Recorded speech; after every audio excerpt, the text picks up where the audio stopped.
Merci beaucoup, Lisa, pour ta présentation. Je reprends le contrôle, le micro. Il y a quelques questions que j'ai reçues dans le chat. Adriane, on posera ta question tout à l'heure. Et maintenant, Mathias va faire une présentation des comparaisons des différentes études sur le VTT. Je passe la parole à Mathias. Merci Dominique. Bienvenue à vous toutes et à tous. Je suis Mathias Guntelsberger. Je travaille pour Suisse Mobile depuis pas très longtemps. Dans mon passé, je me suis déjà occupée du sujet des VTT en Suisse et j'avais aussi affaire à des études concernant le VTT. J'ai fait un apprentissage de géomaticien dans mon passé et j'ai appris ce qui suit. Ah, attention. Voilà. Celui qui mesure trop mesure parfois n'importe quoi. Ça, c'est un adage en langue allemande. Et c'est le sujet de ma présentation. Je vais vous présenter plusieurs études et je vais vous dire quelles sont les conclusions qu'on peut en tirer. Mais quelle est la situation de base? Sur 7 millions de personnes au-delà de 15 ans, 550 000 utilisent le VTT. Dans le cadre de l'étude, nous avons vu que 140 000 de ces VTTistes font ce sport comme sport principal. Les autres, 410 000, utilisent le VTT, mais ce n'est pas leur sport principal. Tout d'abord, j'aimerais bien vous présenter la méthodologie de ces différentes études. Nous avons un rapport détail VTT en Suisse et il y a eu 1000 personnes qui ont répondu aux questions. Donc, l'étude de sport 2020, c'est basé sur cet échantillon de 1000 personnes. En outre, nous avons un panel en ligne où on a pu trouver 700 personnes qui utilisent le VTT et nous avons l'étude IMBA avec 1200 personnes qui ont répondu à des questions en ligne. Et là, comme vous l'avez entendu, on a posé des questions notamment aux VTTistes chevronnés et experts. Il y a une quatrième étude sur le marché 2019. 4000 VTTistes ont répondu aux questions dans le cadre de cette étude. Et 70% étaient des abonnés au magazine Mountain Bike Ride.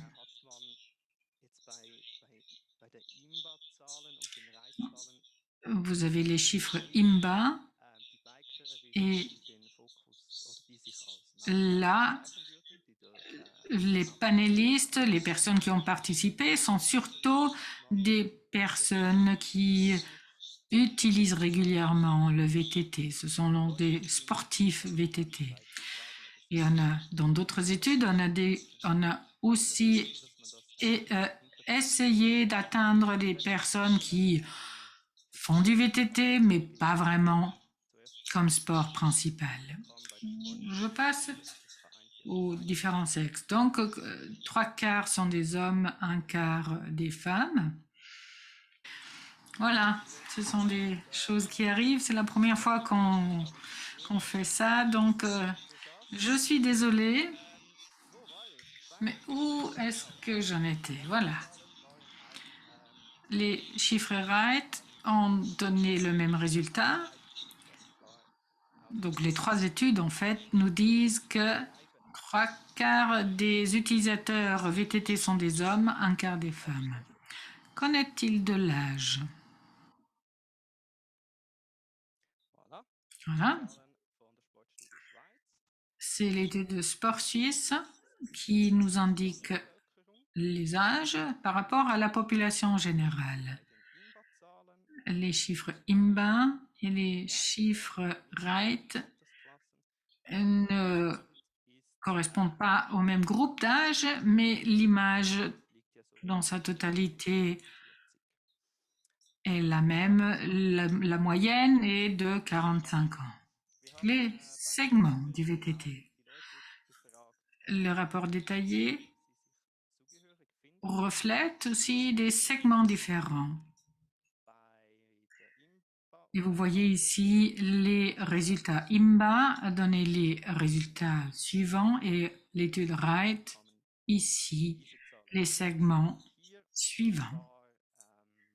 Donc vous voyez, chez Wright, on pouvait donner plusieurs possibilités, indiquer plusieurs possibilités. Donc vous avez plus de 100%. Mais vous voyez ici l'utilisation tour et l'utilisation préférée. Et les études Wright et IMBA montrent les chiffres similaires et ces chiffres ne correspondent pas forcément aux chiffres du rapport en détail parce que la question n'était pas la même. Donc, le problème était peut-être le mot tour. Quel était votre dernier tour que vous avez fait en VTT? Là, on peut interpréter ce mot de manière différente. Donc, les chiffres varient. Les indications ne sont pas tout à fait les mêmes. Quels sont les motifs? Ça, c'est l'étude sport, IMBA et Wright. L'étude sport, non. On commence par Wright. Les motifs pour utiliser VTT étaient la santé et être en bonne forme. Ça, ces motifs occupent la 3e place dans l'étude IMBA et sur l'étude sport aussi. On dit voilà, on veut faire du fitness et être en bonne santé. Donc on pense au sport quand on pense au VTT. Quelle est la conclusion qu'on peut en tirer? Pourquoi est-ce qu'on fait des études? Eh bien, on souhaite savoir qui est le VTTiste moyen. Est-ce que c'est un utilisateur d'un vélo spécial ou qui est-ce? Nous avons pu savoir grâce à ces études qu'il n'y a pas de VTTiste moyen. Il y a plusieurs façons de faire du VTT. Si on pose la question quel est votre âge ou votre sexe, on voit que les chiffres correspondent dans toutes les études. Donc, en règle générale, on est surpris d'apprendre que la moyenne d'âge est de 45 ans. On pense en règle générale que les VTT sont beaucoup plus jeunes.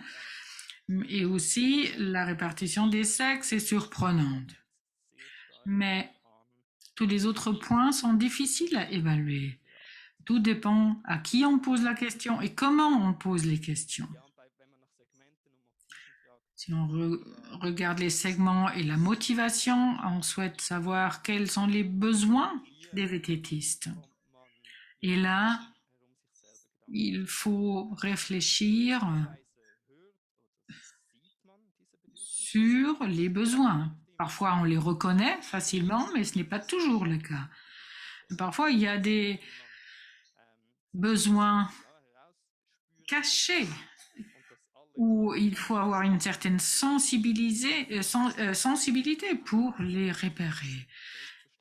Et il est aussi important de ne pas tomber dans le piège de ne regarder que ses propres besoins et de penser que cela correspond aux besoins des autres. Si on poserait la question de savoir c'est quoi faire le VTT et on poserait cette question à 80 personnes, on aurait 80 réponses différentes. Donc, si je dis qui mesure trop mesure n'importe quoi, ça ne veut pas dire que les chiffres et les réponses qu'on a obtenues, c'est du n'importe quoi. Non. Mais il faut se poser la question de savoir qu'est-ce que cela veut dire. Merci pour votre attention.